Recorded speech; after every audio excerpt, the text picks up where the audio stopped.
All right, welcome back to the deep dive. You guys, our listeners specifically requested this deep dive. We are going to be taking a closer look at the UK's Yeah. medical cannabis industry. And it's thrilling Yeah. to have you all here for it. It is an industry that's booming, prescriptions are skyrocketing, but Yeah. it's still, relatively young, finding its feet. Sure. Yeah. In the middle of all this company, Dalgety, aiming to shake things up with what they claim, is the UK's first fully licensed seed-to-sale cannabis facility. Wow. And this facility is so shrouded in secrecy, the BBC had to agree to keep its location under wraps just to get a peek inside. Really? So what is the big deal? Let's find out. Yeah. So what's immediately intriguing about Dalgety is that seed to sale aspect it means. Yeah. They're controlling every step of the process, from cultivating the plants all the way to packaging Yeah. the final product. And that's unique in the UK. Yeah. And to understand why, we need to grasp how complicated the licensing process is here.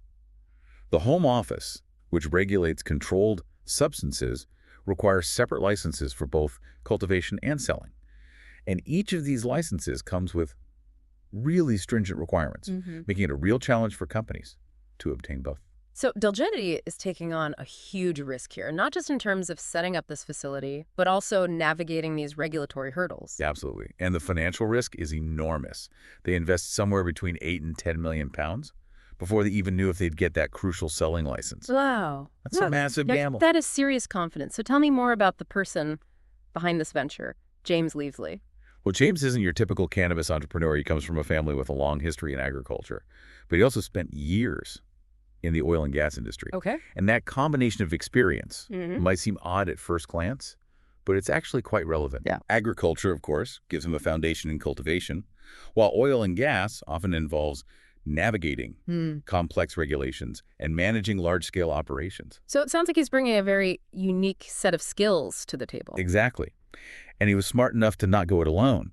He brought in a Canadian expert, Brady Green, who has extensive experience designing and building cannabis facilities in Canada, a country that's been at the forefront of the legal cannabis industry for years. Wow. So they've got the experience, the ambition, the financial backing. But I have to admit, when I hear, secret cannabis facility, my mind jumps to these images of like a giant warehouse filled with plants. So what does this facility actually look like? Well, it's not what you'd expect. The BBC report describes not a sprawling warehouse, but a network of small specialized labs connected by hospital-style corridors. Hospital-style corridors? That doesn't sound very ganja farm to me. Right. Each stage of the process happens in a dedicated, meticulously controlled environment. Think bespoke lighting systems so powerful, you need special glasses just to enter the rooms. Wow. Artificial wind system designed to prevent any microclimates from forming. Right. And a rigorous testing regime at every stage. From seed to sale, the entire process takes 12 to 14 weeks, and they're monitoring and analyzing every step of the way. It's like a high-tech lab dedicated to growing medicine. Exactly. And that attention to detail continues in the packaging lab. Yeah. Where a hand-selected team meticulously weighs and labels each product to meet pharmaceutical standards. It's a far cry from the image many people might have of cannabis production. This all sounds incredibly impressive, but what does it mean in terms of their actual output? How much cannabis are they aiming to produce? Their goal is ambitious. They want to be producing enough cannabis to fulfill 4,000 prescriptions per month by January. Wow. That's a huge leap forward for the UK medical cannabis market. That is a lot of prescriptions, so they must have a strategy for getting that much product into the hands of patients. They do. They've already partnered with several prescribers and clinics, which indicates a strong understanding of the market. Okay. However, they're operating within a complex landscape. The UK medical cannabis market, while growing, is still relatively small, with only around 50,000 registered users currently receiving prescriptions. That number seems surprisingly low, especially when you consider the fact that a government survey found an estimated 1.8 million people in the UK are self-medicating with cannabis. So there seems to be this significant gap between those who could potentially benefit and those who are actually receiving legal prescriptions. You've hit upon a major challenge: access. Many factors contribute to this gap, from awareness and stigma to the complexities of the healthcare system itself. Okay, so let's unpack some of those complexities. How difficult is it to actually get a prescription for medical cannabis in the UK? It can be very challenging. The National Health Service, the NHS, Gotcha. doesn't readily cover most medical cannabis products. There's a body called NICE, the National Institute for Health and Care Excellence, which sets the guidelines to which treatments the NHS will fund. Not all medical cannabis products have been approved by NICE, making it extremely difficult to get a prescription through the NHS. So even if your doctor believes medical cannabis could be beneficial, you might hit a roadblock with NICE in the NHS. Exactly. This forces many patients to turn to private clinics, which, as you can imagine, are much more expensive. Which probably explains why so many people are still turning to the black market, even though it's illegal and carries its own risks. It's a difficult situation. Many patients are faced with a tough choice: pay a high price for legal medical cannabis through a private clinic, or risk the uncertainties of the black market. It's the dilemma that underscores the need for greater understanding and accessibility within the legal medical cannabis system. But before we dive into that, I think it's important to hear from someone who has navigated these challenges firsthand. The BBC article features a story from a woman named Laura, a teacher who uses medical cannabis to manage chronic pain. And she's chosen to remain anonymous, which I think speaks volumes about the stigma that still exists. Anonymity often points to a fear of judgment or repercussions, even when someone is using a legally prescribed medication. It's a reminder that societal attitudes often lag behind changes in the law. And it's clear that Laura's story is about more than just access to medication. It's about the personal and social challenges that come with using a substance that still carries a lot of baggage. Absolutely. Her experience sheds light on the human side of this issue, which can sometimes get lost in discussions about regulations and markets. Well, then let's delve into her story and see what we can learn. I'm ready when you are. Laura's story is really a powerful illustration of the difficult decisions many patients face when it comes to managing their health. Absolutely. Before she even considered medical cannabis, Laura was dealing with this.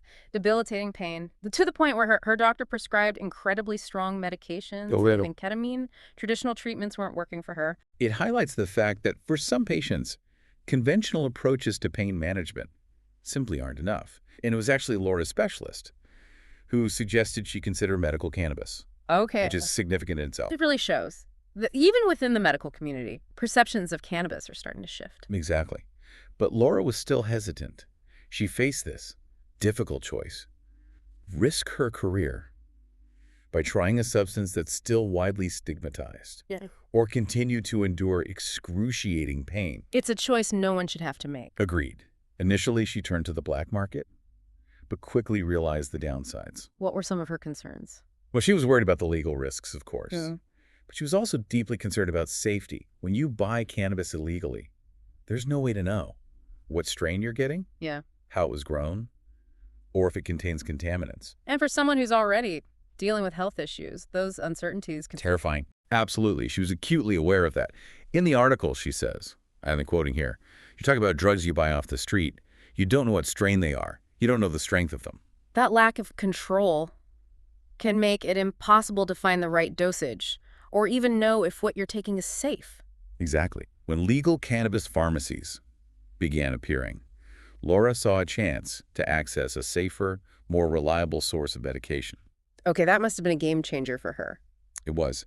She eventually found a UK-based online clinic that worked for her and was able to get a prescription for medical cannabis. So how does she feel now about using medical cannabis compared to her experience with the black market? The biggest difference, she says, is the peace of mind.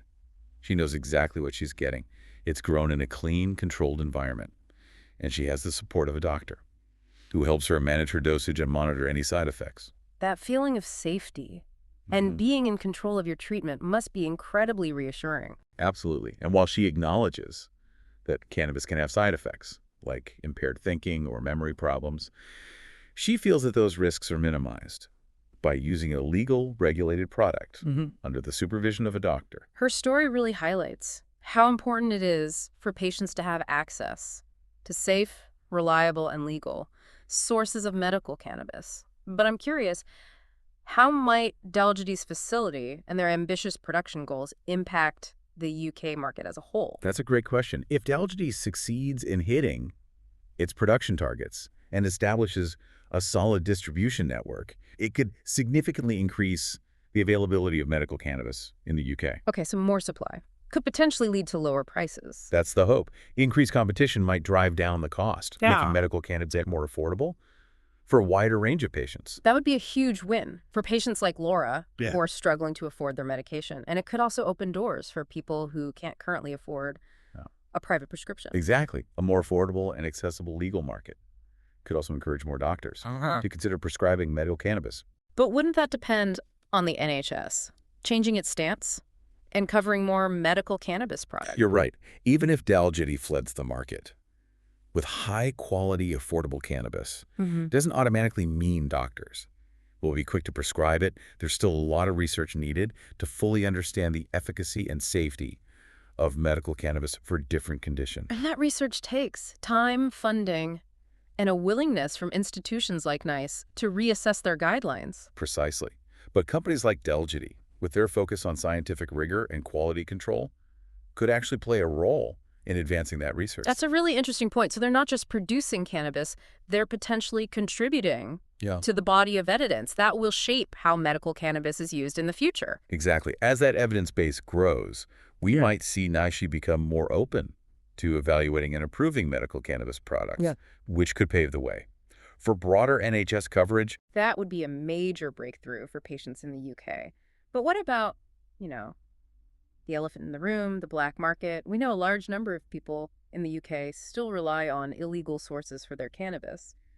How might Dalgety's legal operation impact that? It's a complex issue with no easy answers. On one hand, the availability of safe, legal, and affordable medical cannabis could entice some people away from the black market, especially those who are concerned about quality and safety. It seems logical that if you offer people a safer and more reliable option, they'd be less likely to take the risk with the black market. That's a reasonable assumption. However, it's unlikely. To eliminate the black market entirely, Why not? there will always be a segment of the population that prefers the black market for various reasons. For example, some people might not qualify for a medical cannabis prescription, but they still use cannabis for self-medication. And others might not want the hassle of obtaining a prescription or deal with the potential stigma associated with medical cannabis. Exactly. And then there's the issue of cost. Even if legal medical cannabis becomes more affordable, it's unlikely to match the prices on the black market, which doesn't have the same overhead costs or regulatory burdens. So the black market might persist, especially for those who are very price sensitive or don't want to navigate the medical scene. It's a likely scenario. However, the presence of a legitimate, well-regulated industry could at least start to chip away at the black market's dominance. By providing an alternative that's safer, more transparent, and potentially less risky. Precisely. And that shift could have positive implications for public health and safety. Okay, so it's not a simple solution. Legalization doesn't magically erase the black market, but it can create a safer environment and offer a viable alternative. What about public perception? We've talked about the stigma, but could a facility like Dalgety's, with its high-tech, almost sterile environment, actually help change people's minds about medical cannabis? It definitely has the potential. By presenting medical cannabis production in a professional scientific light, it helps dispel some of the negative stereotypes that have been associated with cannabis for so long. Well, instead of picturing, shady backroom deals, people might start to see it as a legitimate pharmaceutical product. Exactly. That shift in perception can be incredibly powerful in reducing stigma and encouraging open conversations about medical cannabis. It makes sense. If people see it as more like any other medicine, they might be less likely to judge. Those that use it. Precisely. And that could lead to a more compassionate and understanding approach to medical cannabis, both within the healthcare system and in society as a whole. It could also encourage more people who could potentially benefit from medical cannabis to consider it as an option without fear of judgment. It's fascinating to think that Dalgety's facility could be a catalyst for such a significant cultural shift. But we've talked a lot about the market, the black market, and public perception. Let's bring it back to the individual. Imagine someone is listening to this deep dive. They're curious about medical cannabis, maybe even considering trying it for themselves. What advice would you give them? That's a crucial question. First and foremost, I would emphasize the importance of consulting with a qualified medical professional, self-diagnosing and experimenting with cannabis without professional guidance can be dangerous. So they shouldn't just decide on their own that medical cannabis is right for them. Absolutely not. A doctor can help determine if medical cannabis is an appropriate treatment based on their specific condition, medical history, and potential interactions with other medications. And they can advise on the right dosage and the best way to take it. Exactly. It's crucial to approach medical cannabis with the same level of care and caution as any other medication. What about the legal side of things? How can someone ensure they are accessing medical cannabis legally and safely? That's a key point. In the UK, medical cannabis can only be prescribed by a specialist doctor, listed on the General Medical Council's Specialist Register. So your GP can't just write you a prescription for cannabis? Not currently. You need a referral to a specialist who has the expertise to assess your eligibility for medical cannabis treatment. And once you have that prescription, where do you actually go to get your medication? There are a growing number of private clinics and pharmacies that dispense medical cannabis. But it's important to do your research and choose a reputable provider. Absolutely. Look for clinics that are registered with the Care Quality Commission, CQC, and pharmacists that are registered with the General Pharmaceutical Council, GPHC. Those registrations ensure they are operating within the legal framework and meeting the required standards of care. So there are ways to make sure you're getting your medical cannabis from a legitimate source. Exactly. And be wary of providers who seem too good to be true or who make unrealistic promises. It's always wise to be cautious and do your homework. So let's say someone has done their research, consulted with a specialist, they have a valid prescription, and they're ready to start using medical cannabis. What else should they keep in mind? It's crucial to be aware of the potential side effects. Like we mentioned before, cannabis can impact things like thinking, memory, and coordination. It can also interact with other medications. So it's vital to be open and honest with your doctor about everything you're taking. And what about driving? Is it legal to drive while using medical cannabis? That's a complicated issue, and the laws can vary depending on the country and the specific circumstances. It's always best to err on the side of caution and avoid driving if you're feeling any effects from the cannabis. Safety should always come first. Absolutely. We've talked a lot about the stigma surrounding medical cannabis. How can individuals who are using it navigate that in their daily lives? That's a tough one. Unfortunately, the stigma is still very real and can lead to judgment and even discrimination. It can be difficult to know who to tell and how they'll react. It's a very personal decision, and there's no right or wrong answer. Exactly. Some people might choose to be open about their medical cannabis use, while others prefer to keep it private. It's important to respect everyone's choice. But ultimately, the more open and honest conversations we have about medical cannabis, the more likely we are to break down that stigma and create a more accepting and inclusive society.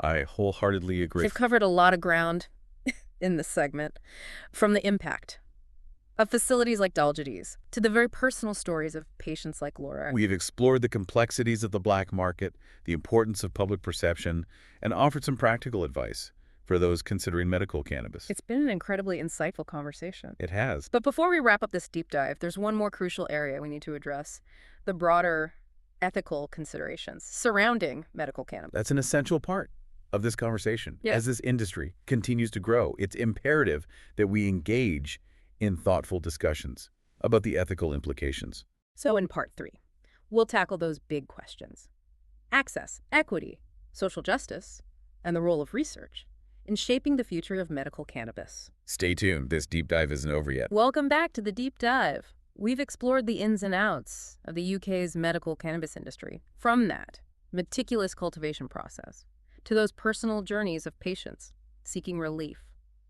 But as this industry grows, it's really crucial to confront the ethical challenges it presents. You're absolutely right. We can't just focus on the science and the economics. We need to grapple with that bigger picture, those ethical questions that underpin this entire field. Okay, I'm ready to dive into those deeper waters. So where do we start? Let's begin with the issue of access. We've touched on the fact that while medical cannabis is legal in the UK, access is far from equal. Right. We discussed those barriers that patients face, like those strict NHS guidelines and the high cost of private prescriptions. Exactly. For many people, medical cannabis remains financially out of reach. And this creates a system where those with means can access potential relief, while others are left behind, often suffering unnecessarily. That raises some serious concerns. About equity, it makes you wonder if the system is truly prioritizing patient well-being, or if it's simply catering to those who can afford it. It's a valid concern, and it intersects with these broader issues of social justice. We know that marginalized communities, particularly those from low-income backgrounds, are disproportionately affected by chronic health conditions, and these are the very conditions that could potentially be treated with medical cannabis. So not only are they more likely to need medical cannabis, but they're also less likely to be able to afford it. Precisely. It creates this vicious cycle that perpetuates health disparities and reinforces existing inequalities. It seems that simply legalizing medical cannabis doesn't automatically solve these deeper societal problems. It's a crucial first step, but it's just the beginning.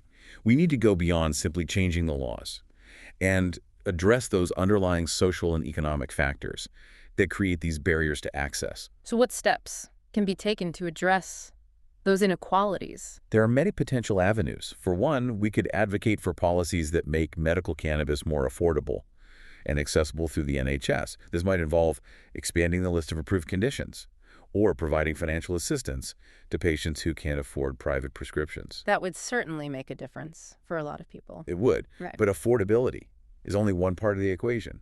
We also need to address the issue of stigma. As we saw with Laura's story, that fear of judgment and discrimination can prevent people from even considering medical cannabis as an option. So how do we combat that stigma? Education and open dialogue are key. We need to challenge outdated perceptions and misconceptions about cannabis, sharing stories like Laura's, highlighting the science behind medical cannabis, and showcasing those positive experiences of patients can all help to shift public opinion. It's about normalizing medical cannabis and recognizing it as a legitimate treatment option. Exactly. Another critical aspect is the role of research.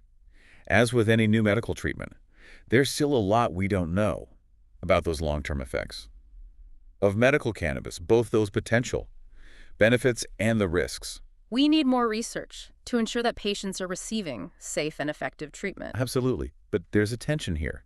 We want to make medical cannabis available to those who could benefit. But we also need to be responsible and avoid rushing into widespread use without a solid understanding of its implications. It's a balancing act between meeting the immediate needs of patients and ensuring their long-term safety. Precisely. And the legacy of prohibition has created a significant hurdle. Decades of restricted research have left us with this knowledge gap that we're now trying to fill. So we're playing catch-up, trying to learn as much as we can as quickly as possible. Exactly. And that research needs to be rigorous, independent, and unbiased. We need to be wary of conflicts of interest and ensure that research is driven by scientific inquiry, not commercial interests. Transparency and accountability are crucial. Absolutely. And it's vital to remember that patients should be at the heart of this research agenda. Their experiences and perspectives need to be incorporated into the research process. And that's where stories like Laura's become so important. They provide that real-world understanding of what it's like to live with chronic pain and how medical cannabis can impact people's lives. You're right. These stories help to ground the science in the lived experiences of individuals, reminding us that we're dealing with human lives, not just data points. It emphasizes that human element, which can sometimes get lost in discussions about regulations and market forces. And that brings us to the core of this ethical conversation, that fundamental right to health and well-being. Every individual deserves access to treatments that could alleviate their suffering and improve their quality of life. And as a society, we have a responsibility to ensure that those treatments are available to everyone, regardless of their income, background, or where they live. Yeah, it's about recognizing healthcare as a human right, not a privilege. That's a powerful statement. It's a statement rooted in compassion and a belief in the inherent dignity of every individual. And that belief should be our guiding principle as we navigate this complex landscape of medical cannabis. I couldn't agree more. Well, we've reached the end of our deep dive into the UK's medical cannabis landscape. You have a lot of ground from that meticulous science behind cultivation to those very personal stories of patients seeking relief. We've explored the market forces at play, delved into the complexities of the black market, and confronted those ethical challenges this burgeoning industry presents. If there's one thing we want you to take away from this deep dive, it's this. The conversation about medical cannabis is far from over. This is an evolving landscape, full of potential challenges and ethical considerations that demand our attention. As this industry continues Yeah. to grow and evolve, it's crucial that we stay informed, engaged, and compassionate. We need to listen to the voices of patients, support rigorous research, advocate for equitable access, and engage in thoughtful dialogue about those ethical implications. Because ultimately, the goal is to create a system that prioritizes patient well-being, fosters scientific progress, and upholds the principles of social justice. That's a goal worth striving for. So keep those questions coming, keep exploring, and keep the conversation going. Until next time.